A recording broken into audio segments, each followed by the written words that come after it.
Come check out Agatha Christie's classic murder mystery, The Mousetrap, performed by the Robertson County Players. The play kicks off this weekend, tomorrow, in fact, right here at Coopertown Middle School. And in preparing for this segment, naturally, I had to get a sneak peek into what you will enjoy when you take your seat right here in the audience.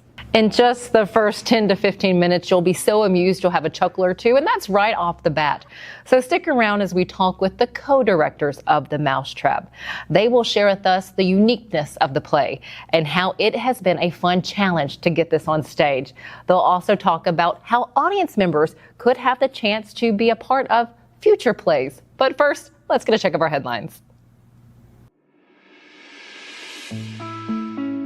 Main Street Media has more information on how you can connect with resources or places to donate to help those who may need it during this federal government shutdown. You can do this by going to nashville.gov/food. The hub includes information about Second Harvest Hunger Can't Wait campaign. Clarksville Mayor Joe Pitts said last Friday that he knows Tennesseans work together when there's a need and encouraged people to give to area organizations who help feed those in need. For Montgomery, Houston, and Stewart counties, there is a dedicated local resource page containing a full list of food pantries, mobile pantries, meal sites, and resource fairs.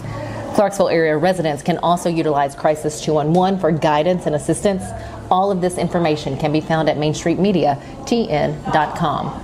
Borrowing $26 million is going to allow the Maury County Commission to help fund projects to renovate 3 county facilities. Projects include work on the Old County Courthouse, new facilities for the Animal Services Shelter and campus, and building of a new county library for Mount Pleasant. According to Main Street Maury reporter Andrew Pearson, the votes to fund the animal shelter and the library elicited applause from the attending public, and some even thanked commissioners during public comment. Let us say congratulations to Main Street Media feature and travel writer and Mornings on Main Street contributor Tom Atkinson. Way to go, Tom.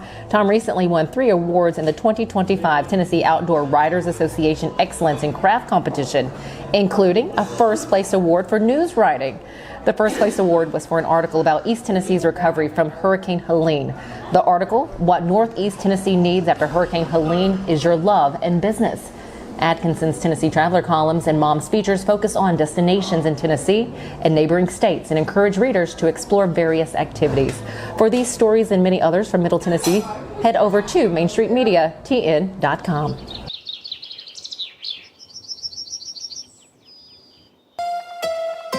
From the Tennessee Valley Weather Channel, this is your weather on Main Street.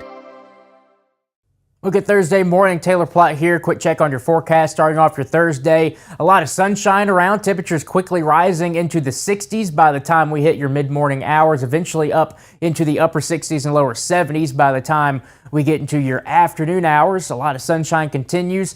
Clouds will start to move on in once we get into your late Thursday and into the daytime on your Friday, as you see here. Maybe a few passing showers could be possible Friday morning, but most places should end up being dry with just an increase in clouds going into your Friday. Now, by the time we get into your Friday afternoon and evening, we will be watching for some showers and storms. Some of those could be strong.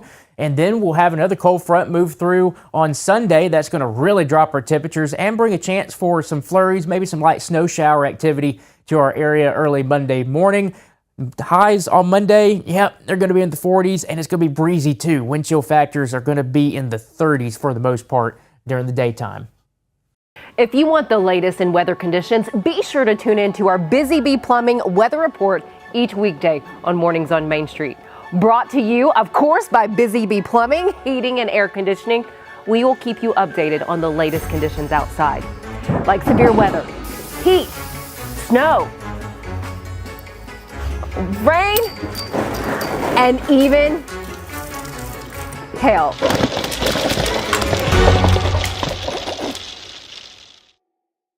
This holiday season, the largest lantern festival in the country returns to Nashville Zoo. Experience more than 1,000 all-new handcrafted lanterns, towering creatures, magical worlds, and a North Pole village.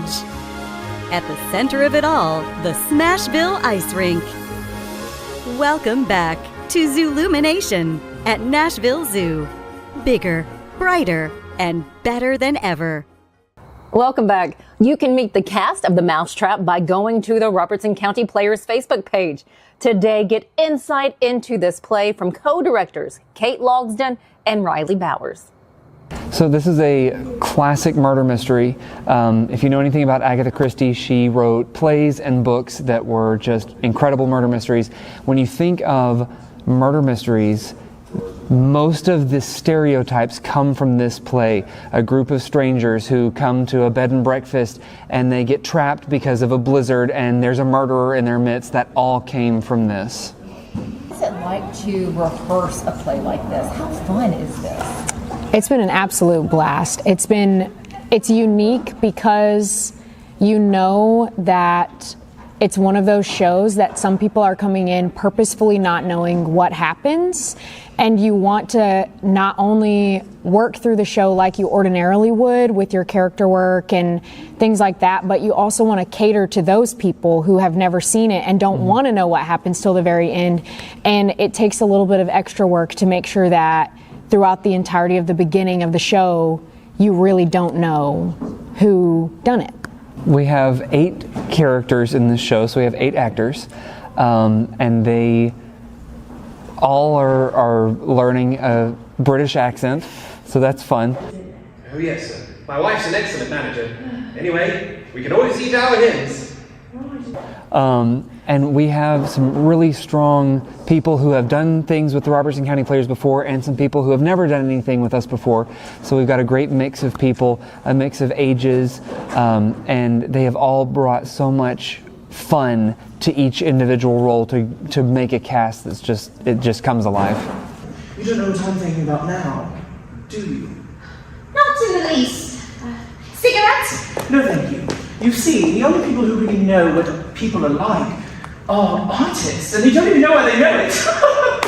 Of course, if you're portrait painters, it comes out on the canvas. Are you a painter? No, I'm an architect. How have you made it your own? I think it's hard to not make it your own, really, with any play, because you're limited by the physical space that you have, the size of the stage, the dimensions of the stage, the acoustics of the room, the cast that you have, and so you have to make it your own. But we've also intentionally said, let's discuss the color palette, and so you can see behind us we went with a very specific color palette, and the same is true with the costumes.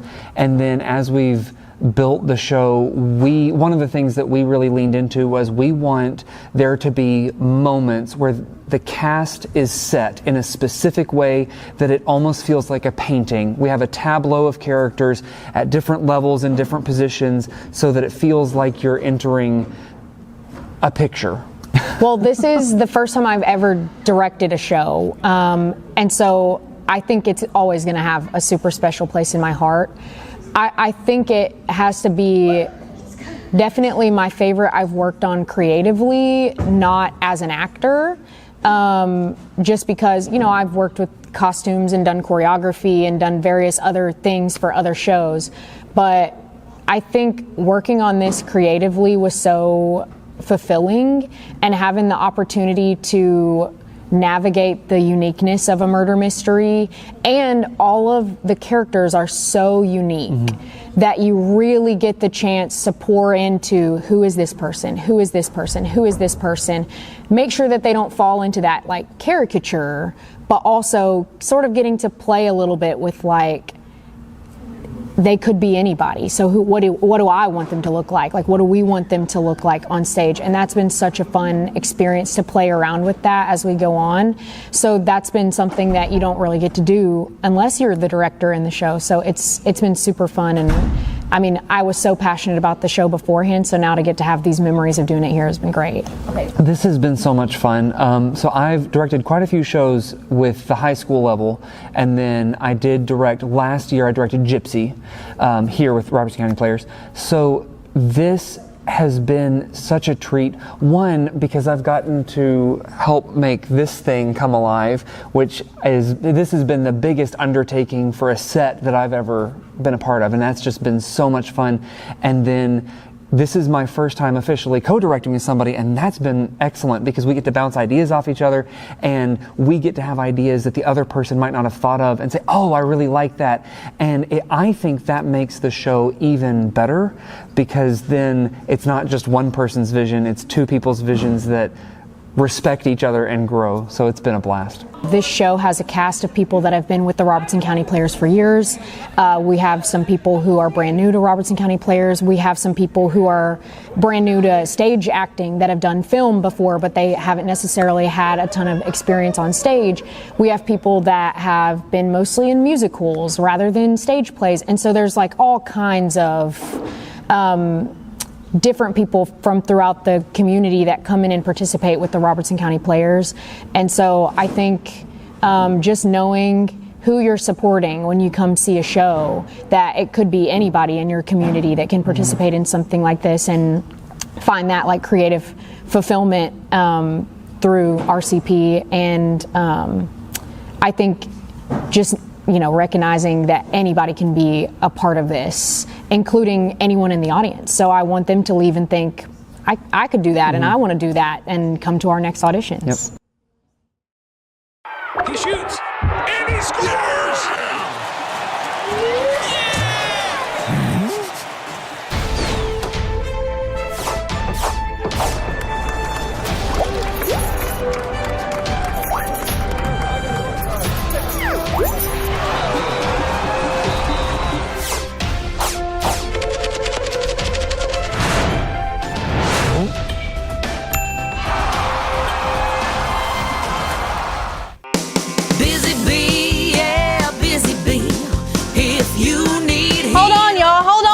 I need to make a call.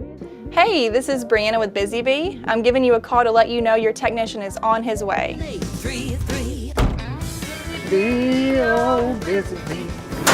Guys, not yet. Not yet. Busy Bee, oh, Not ready, guys. Call 775-7833. Welcome back. You're seeing mobile pantry dates and locations from one generation away.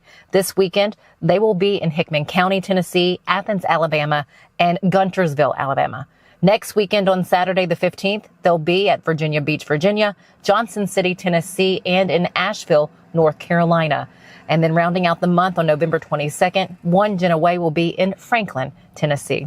For more information on their mobile pantries, head over to onegenaway.com. Thanks for joining us. We'll see you back here later on.